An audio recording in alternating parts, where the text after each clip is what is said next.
Bom, muito bom dia a todos.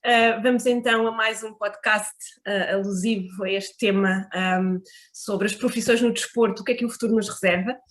E temos hoje como convidada a professora Ana Santos, que é professora auxiliar na Faculdade de Diversidade Humana, é socióloga, é antropóloga, é responsável pelo projeto Dar a Volta e é investigadora também na área da antropologia, no CRIA, não é?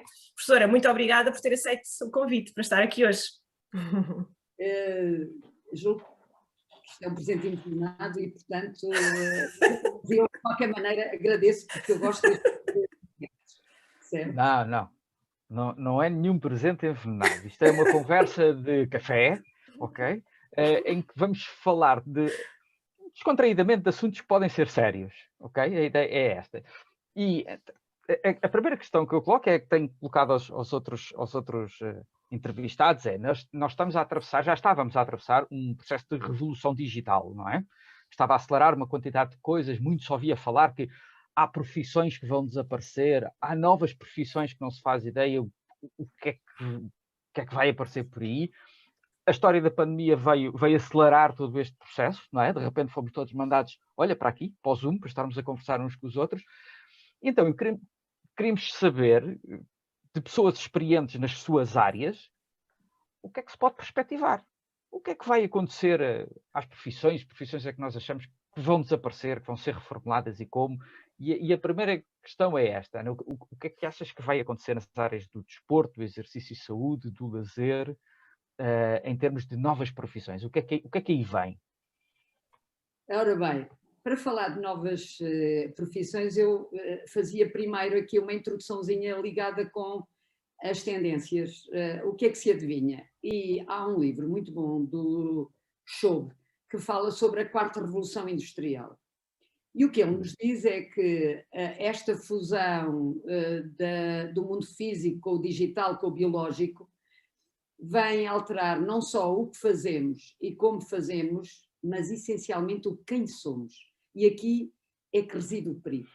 Mas também, por outro lado, é aqui que o desporto nos pode ensinar muito, porque o desporto sempre foi visto, por um lado, como um campo de testes da tecnologia, nomeadamente agora da era digital, e ao mesmo tempo, eu diria uma fonte de ruptura.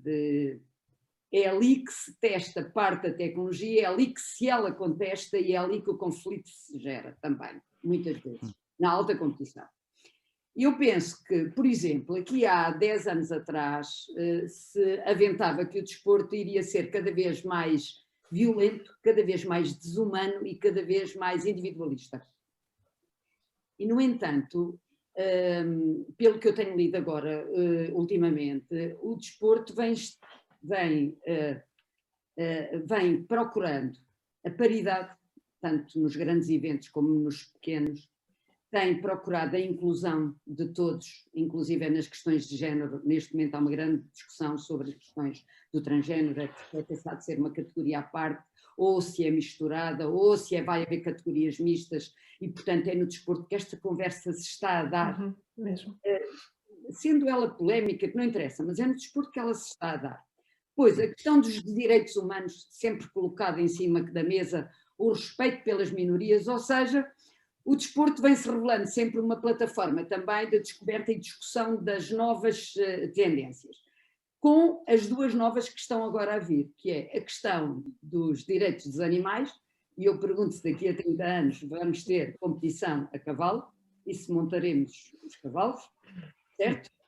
E com outra questão ainda ligada com o ambiente, ou seja, se continuaremos a ter grandes eventos desportivos, porque a questão, por exemplo, da falta de neve na maior parte das distâncias está a colocar esse problema e, por outro lado, o gigantismo dos Jogos Olímpicos também coloca esta questão muito premente. Então, uma das tendências do COI, do Comitê Olímpico Internacional, é reduzir o staff de cada país, mas acontece que, pensando nestas competições nacionais, o número de medalhas é que dá o status a cada país.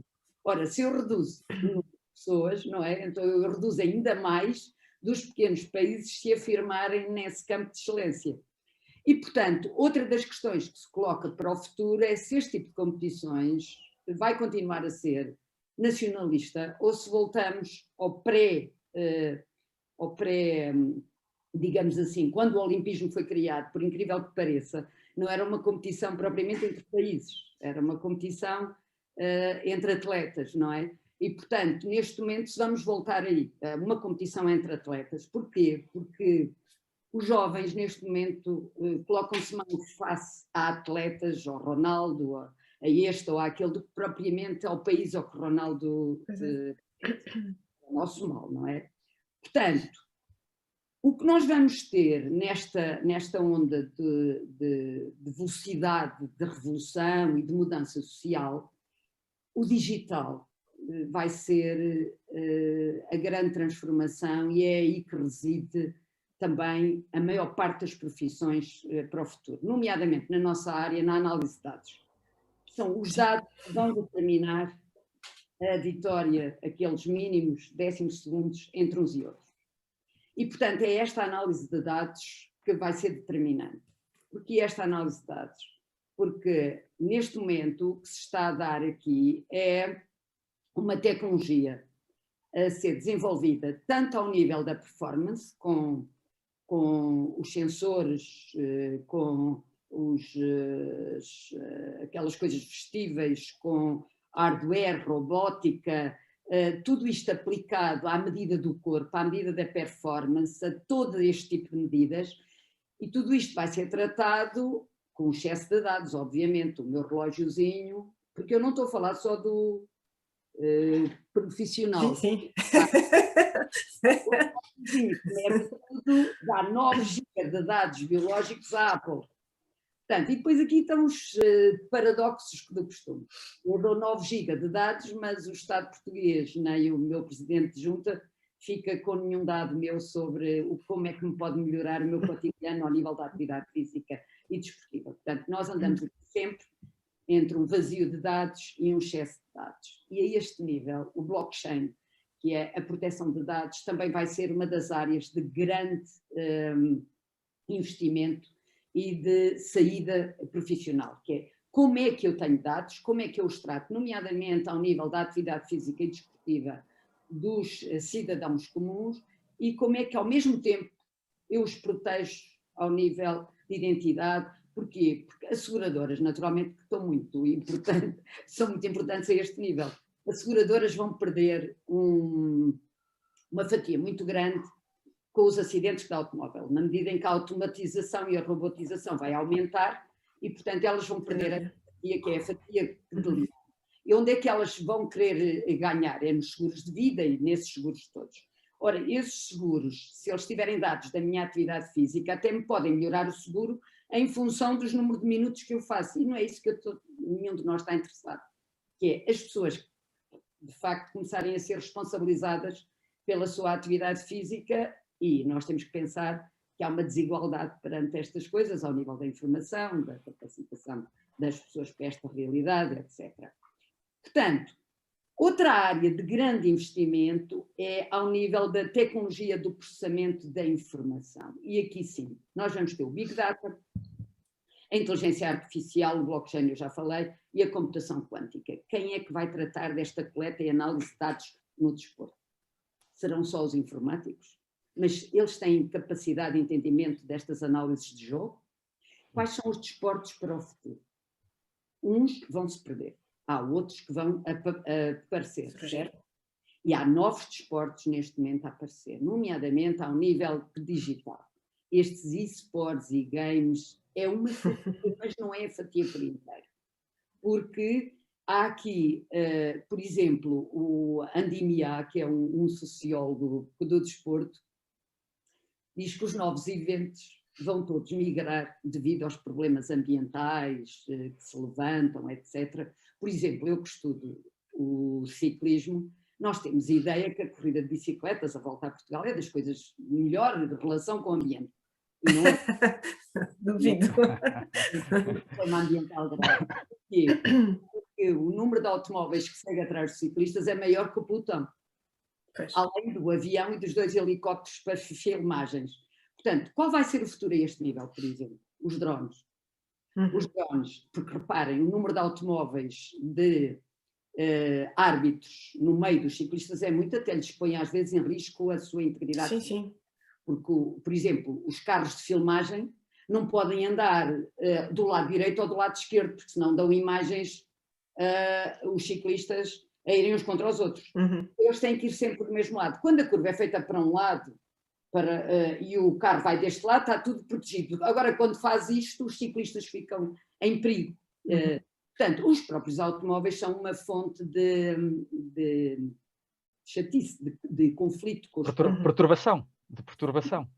E, portanto, toda a filmagem, toda a arbitragem, porque também vão os carros dos árbitros, e reparem a poluição que isto desenvolve para o ciclista que vai na estrada, certo? Porque o árbitro tem sempre que ir entre uns e outros, claro. certo? A todos. E, portanto, toda a arbitragem, toda esta monitorização vai ser feita no futuro por drones. Os drones é outra das áreas do futuro, tanto ao nível da arbitragem, como de filmagem, como de monitorização, também de apoio ao treino.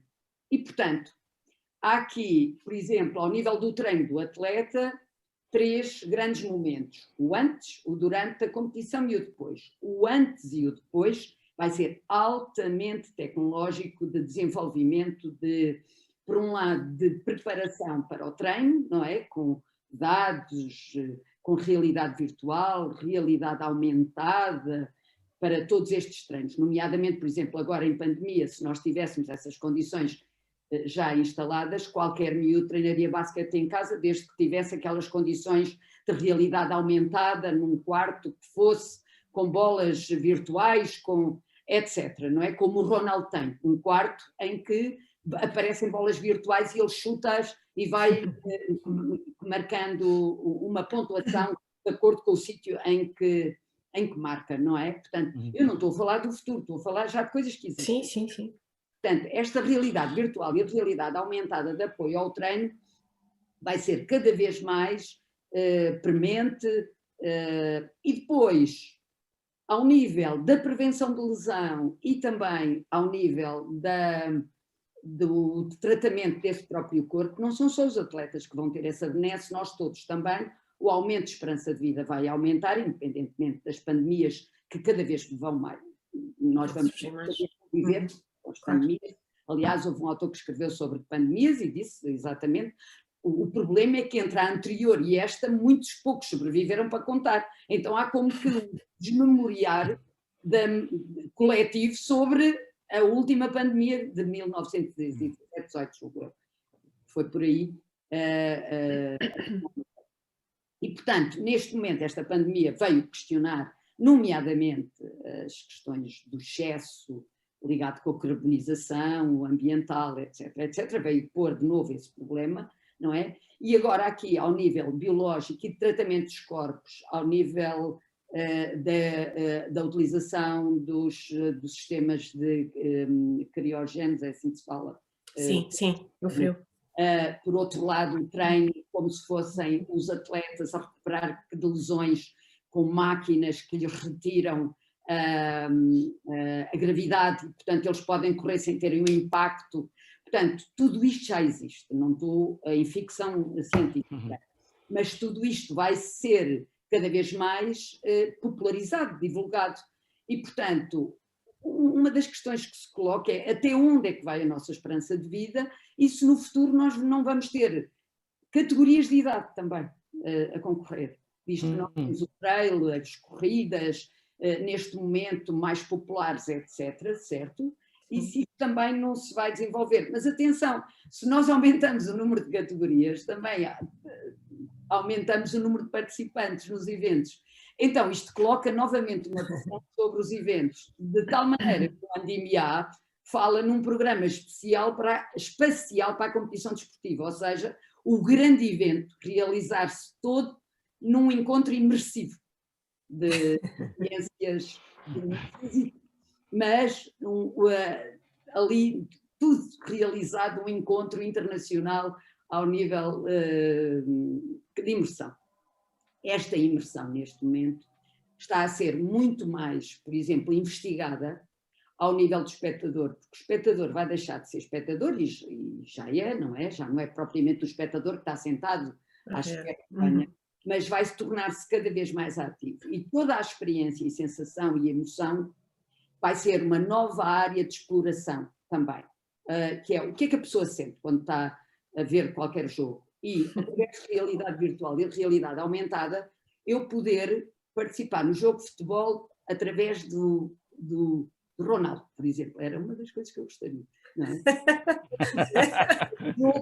Mas dentro dele, ou seja, e ele naturalmente ter o Google Glass, não é, que já existe, aqueles óculos especiais que permitem transmitir a leitura de jogo dele e que permitem eu sentir também aquela ansiedade quando ele vai para marcar um penalti e que está dependendo daquela coisa. Portanto, esta emoção e estas condições mais ligadas com a experiência e as sensações de quem está, vai ser cada vez mais uma área de intervenção e de investigação e de maneira a tornar este espectador cada vez mais participante ativo do próprio jogo. Agora reparem, à medida que nós estamos a investigar o próprio jogo e a torná-lo mais imersivo e mais experiencial, isto também vai alterar as condições de jogo e o próprio desporto em si, e a criar outro tipo de desportos,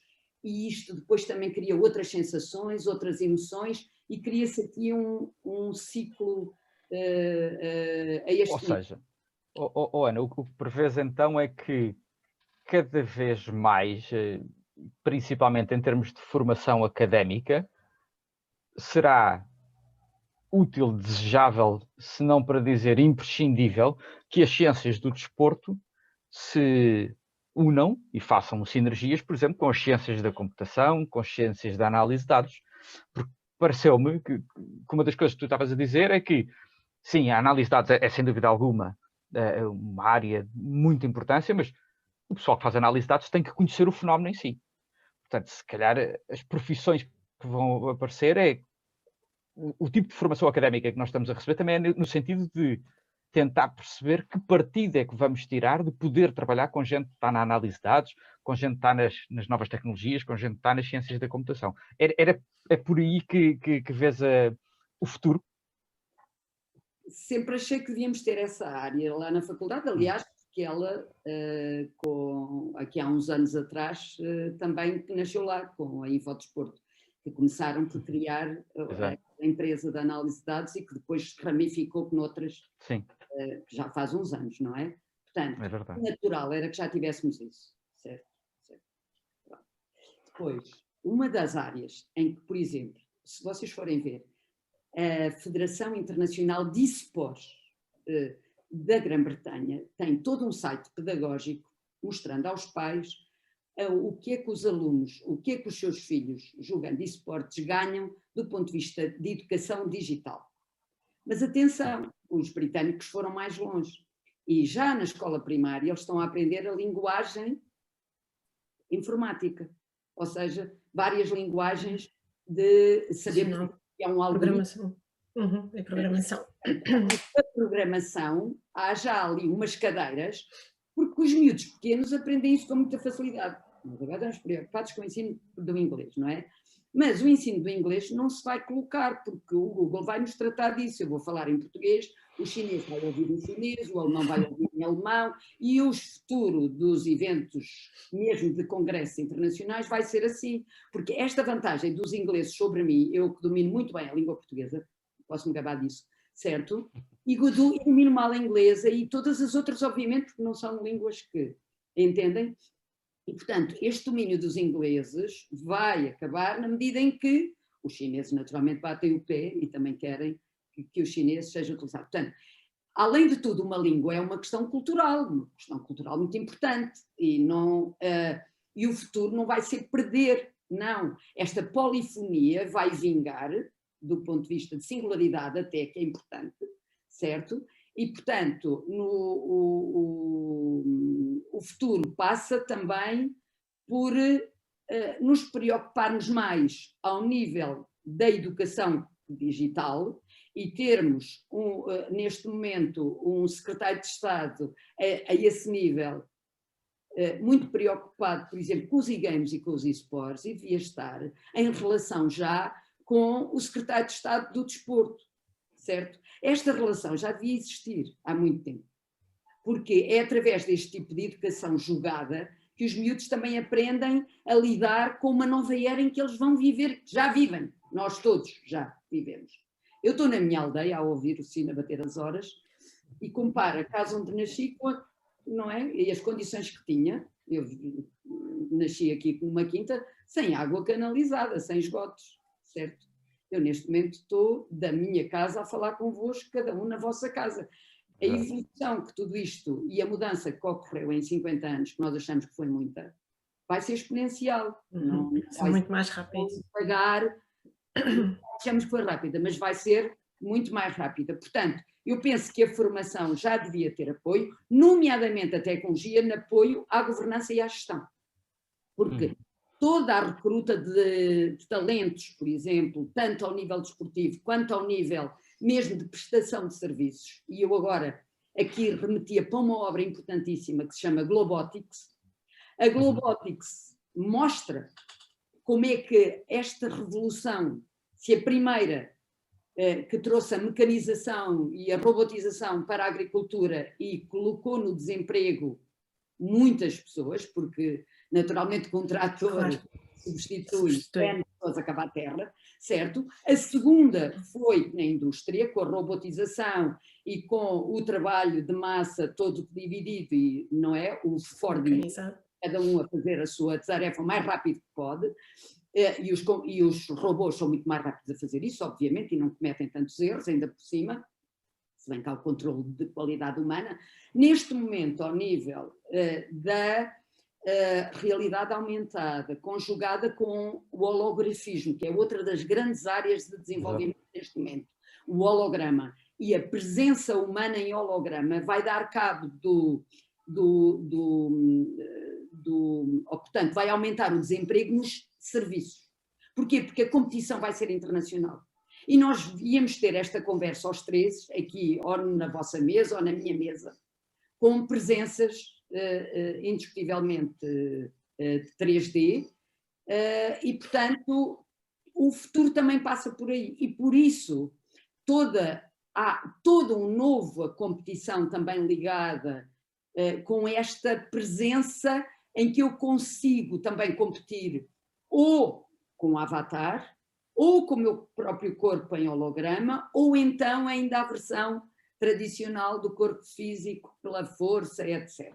Porque depois vai haver uma outra competição criada à parte, ligada mais com capacidades como aquelas que são indispensáveis ao xadrez para jogar contra a máquina. Ou seja, o que o futuro se adivinha também é competições entre humanos e máquinas e ao mesmo tempo. Sem falar no grande desenvolvimento que está a acontecer, não é? Ao nível de aplicação tecnológica, ela sempre existiu no desporto de alta competição. Uma bicicleta é uma tecnologia, uma vara de não sei o quê é uma tecnologia, uma pista, um par de ténis é tecnologia. Ela sempre existiu e o desporto é palco disso e não são coisas separadas, são produções humanas, ok, certo? Só que, por exemplo, nos Paralímpicos, isto vai levar a um extremo tão grande, ao nível de exoesqueletos, de próteses, de ortoses, que portanto são já não é bem prótese, é uma coisa que eu sinto já o chão. Isso já existe neste momento.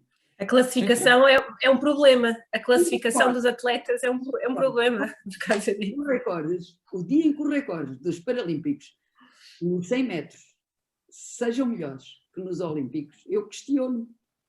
O que é que tem maior... Se calhar não está tão longe assim. Não está. Não está. Se calhar não está tão longe assim. Se calhar um dia temos uma surpresa. Exato. Portanto, nós temos aqui várias áreas, todas em paridade. E esta tecnologia de apoio à governança, porque eu também dou aulas à gestão do desporto e tenho explorado esta parte, não é?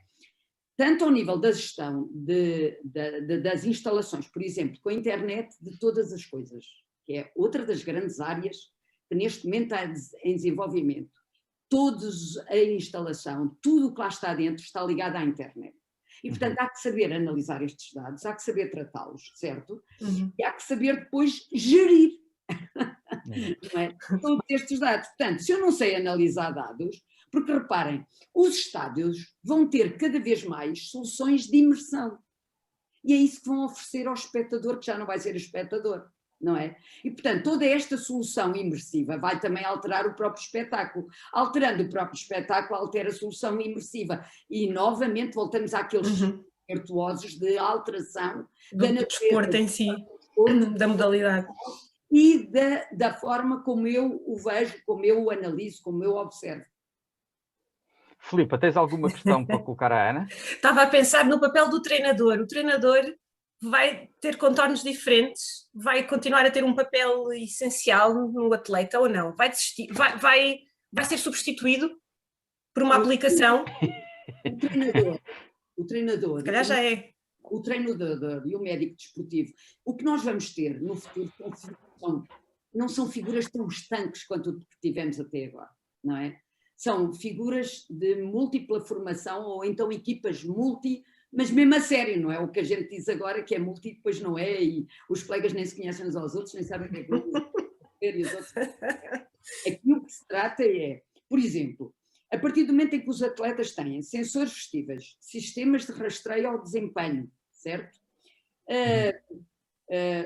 Às vezes implantes, vamos chegar aí, de forma a medir tudo naquele corpo, mas também na equipa por inteiro, certo? E na performance da equipa por inteiro e no corpo de cada atleta em si. E, portanto, tudo isto é sempre muitos dados, certo? O treinador vai ter que perceber como é que funciona a inteligência artificial. Aliás, nós todos vamos ter que perceber como é que funciona a inteligência artificial antes que ela nos entenda melhor do que a gente a ela, certo? E, portanto, por isso é que se coloca a questão o que é o transhumanismo e o pós-humanismo, etc. E essas questões dos humanos serem substituídos ou não, como o Harari dizia, não é? Porquê? Porque, de facto, esta inteligência artificial é uma forma que nós temos. Reparem só, eu cada vez que quero escrever alguma coisa, eu tenho, no mínimo, 30 livros para ler assim numa semana. No mínimo. Um sistema de leitor, não é assim? Um quadrozinho assim, este autor, a tese dele é este e os argumentos são aqui. Este autor conflitua com aquele. Todos os autores que a gente admite, é? A primeira parte é estar a citar, segundo este, segundo aquele, e a pessoa diga, quando chega ao fim daquela parte já não apetece. Isso já existia, não se lembra dos resumos da Europa-América que existiam lá não sei quantos anos atrás? Resumiam os livrinhos. Sim, mas vamos lá ver, mas ler um livro é uma experiência pessoal. E eu acho que... Claro. Lemos os três. Claro. Lemos os três o mesmo livro e retiramos desse livro... Ainda bem. Ainda bem que assim é. Do que propriamente naquilo que a gente lê, porque um autor tem que demonstrar argumentos de suporte e para andar, não é? Portanto, na literatura, obviamente, aliás, aquele trio de Nova Iorque ou quinteto de qualquer coisa que eu li há muitos anos atrás, era a mesma história contada por 5 pessoas que a viveram, obviamente, certíssimo. Mas isso na literatura. Nos artigos que a gente escreve, somos ser mais pragmáticos possível. Claro, é tudo muito objetivo. Agora, eu gosto de livros, mas a maior parte até é artigos. Agora, o que eu acho é que é assim, o desporto como indústria de milhões vai continuar. E mais, eu julgo que até tem tendência a crescer. Porquê? Sim. Devido à plasticidade que lhe permite uma transformação muito grande em muitas áreas. Desde os esportes e games, até à questão dos robôs e da competição entre robôs, até à questão mesmo de uma transformação humana, tornar meio humano, meio cyborg, certo? Até aos corpos velhos como os nossos são, mas com uma esperança de vida muito grande. Portanto, esta plasticidade dá-lhe um futuro muito grande. Por outro lado, ao nível de trabalho, o número de horas de trabalho vai ser cada vez mais reduzido para haver emprego para todos. Porquê? Porque nós aumentamos desde os anos 60 3,5 bilhões de pessoas ao planeta. Portanto, nós aumentamos de 1 para 7 bilhões e a metade desses 7 bilhões foi desde os anos 60. Mas, por incrível que pareça, este aumento enorme deu uma desertificação muito grande a áreas do planeta e Portugal é um bom exemplo disso. A minha aldeia tem 600 pessoas. Quando eu cá vivia, eram 4 vezes mais. Estão a ver? E, portanto, esta desertificação, por exemplo, vai ter que ser repensada e vai ter que ser repensada a relação do ser humano com o território. E, portanto, eu, do ponto de vista de lazer, eu vejo que a singularidade do território e da geografia vai ser cada vez mais importante para a afirmação desse território do ponto de vista de turismo, por exemplo, que é a outra face da moeda. Ou seja, quando eu sou conhecida pelas bicicletas, o que eu estou sempre a dizer é: vocês preocupam-se com os e-games e com os e-sports, mas não se preocupam com as questões do aumento da urbanidade que retira os miúdos da rua por falta de segurança. Sim. E, portanto, o ambiente de segurança para um pai é tê-lo no quarto. E agora vão dizer: não é desporto, não é? O que interessa é que, no fundo, para ser desporto, eu não estou a falar de atividade física, eu estou a falar de desporto. Para ser desporto, basta que o sucesso dependa da atividade física, acho eu. E, de facto, nos esportes depende da rapidez, da forma como pensar, etc. Portanto, estas formas vão aumentar cada vez mais, esta plasticidade também. Por outro lado, ao nível da exploração ligada com a gestão das emoções, tanto por via da publicidade quanto por via da competição, é outra área muito grande também de emprego e de análise de novos dados e mesmo de promoção através de patrocínios, porque, de facto, o treino continua, tanto ao nível das infraestruturas, quanto dos eventos, quanto da hospitalidade, quanto do fabrico e mercado de produtos, continua a ser uma área de grande indústria. De grande investimento. Claro. Ana, já vamos aqui com meia hora de conversa. Eu vou colocar... Filipe, não sei se tens alguma questão a colocar. Não. Vou colocar a última questão, que é do alto da tua experiência, e depois desta agradável conversa que a mim muito me surpreendeu, que sugestões, que conselhos é que deixas para quem está agora a iniciar a sua formação académica nas nossas áreas do desporto e do exercício? O que é que tu dirias? Falas com os nossos alunos no café, agora não, está fechado, mas se os apanhássemos no café, que sugestão é que darias em áreas de investimento na formação deles para os preparar para isto que estivemos aqui a falar? Eu faço isso do ponto de vista programático, ou seja, todo o programa da Sociologia é dirigido para que desporto na era digital.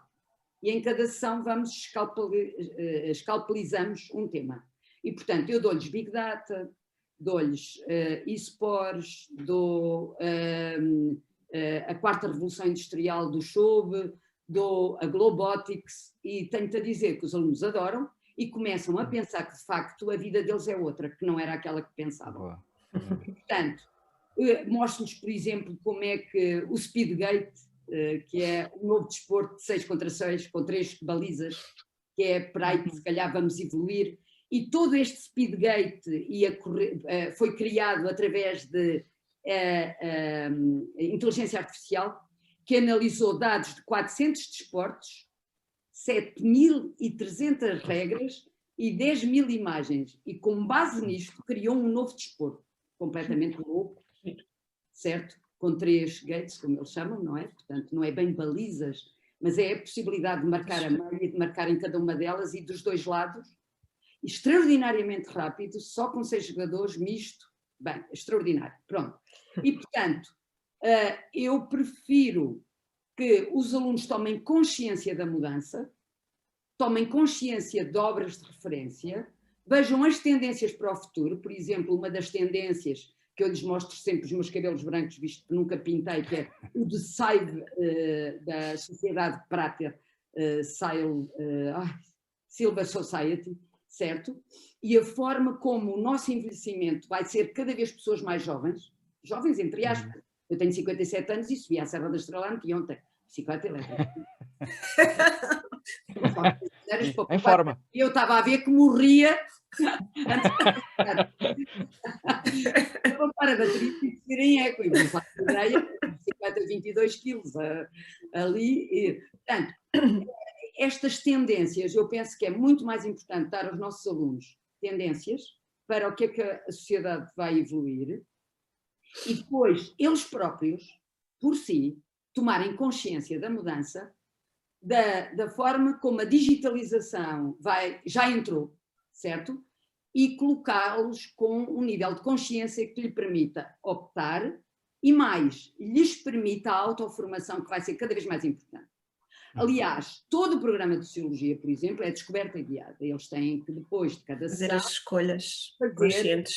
Desenvolvimento de trabalho, de análise etnográfica e a partir de dados quantitativos, analisarem territórios, analisarem a própria família, como foi este ano que estavam fechados, ao nível das práticas desportivas, da atividade física e dizer como é que eu mudo esta geração nova, como é que eu motivo o meu pai e a minha mãe a fazer exercício, etc, etc. E, portanto, é através da consciencialização que eu pretendo, não é dizer, olha, é para aqui que tu vais, é para ali, não, porque nem eu sei. Exato. A área de incerteza é muito grande e eles têm que ter consciência disso. Mas quando eles avançam para a aula de pós e há sempre um grupo que apresenta e o outro que faz a arguência, e o que faz a arguência é danado. E, portanto, nesta discussão, eles, de facto, aprendem muito entre eles. Muito giro. Eu dou a teórica, uma aula antes e na aula seguinte, hora e meia, são eles que apresentam o tema e vão à procura de novas coisas e depois degladiam-se entre si, eu faço de árbitro naturalmente. Claro. Boa. Ana, chegamos ao fim do nosso tempo. Muito obrigado. Obrigada. Okay? E esperamos contar contigo, se calhar mais para a frente, com outros temas que possamos vir aqui a avançar, entraremos em contacto. Muito obrigada. Obrigada, prof. Deus.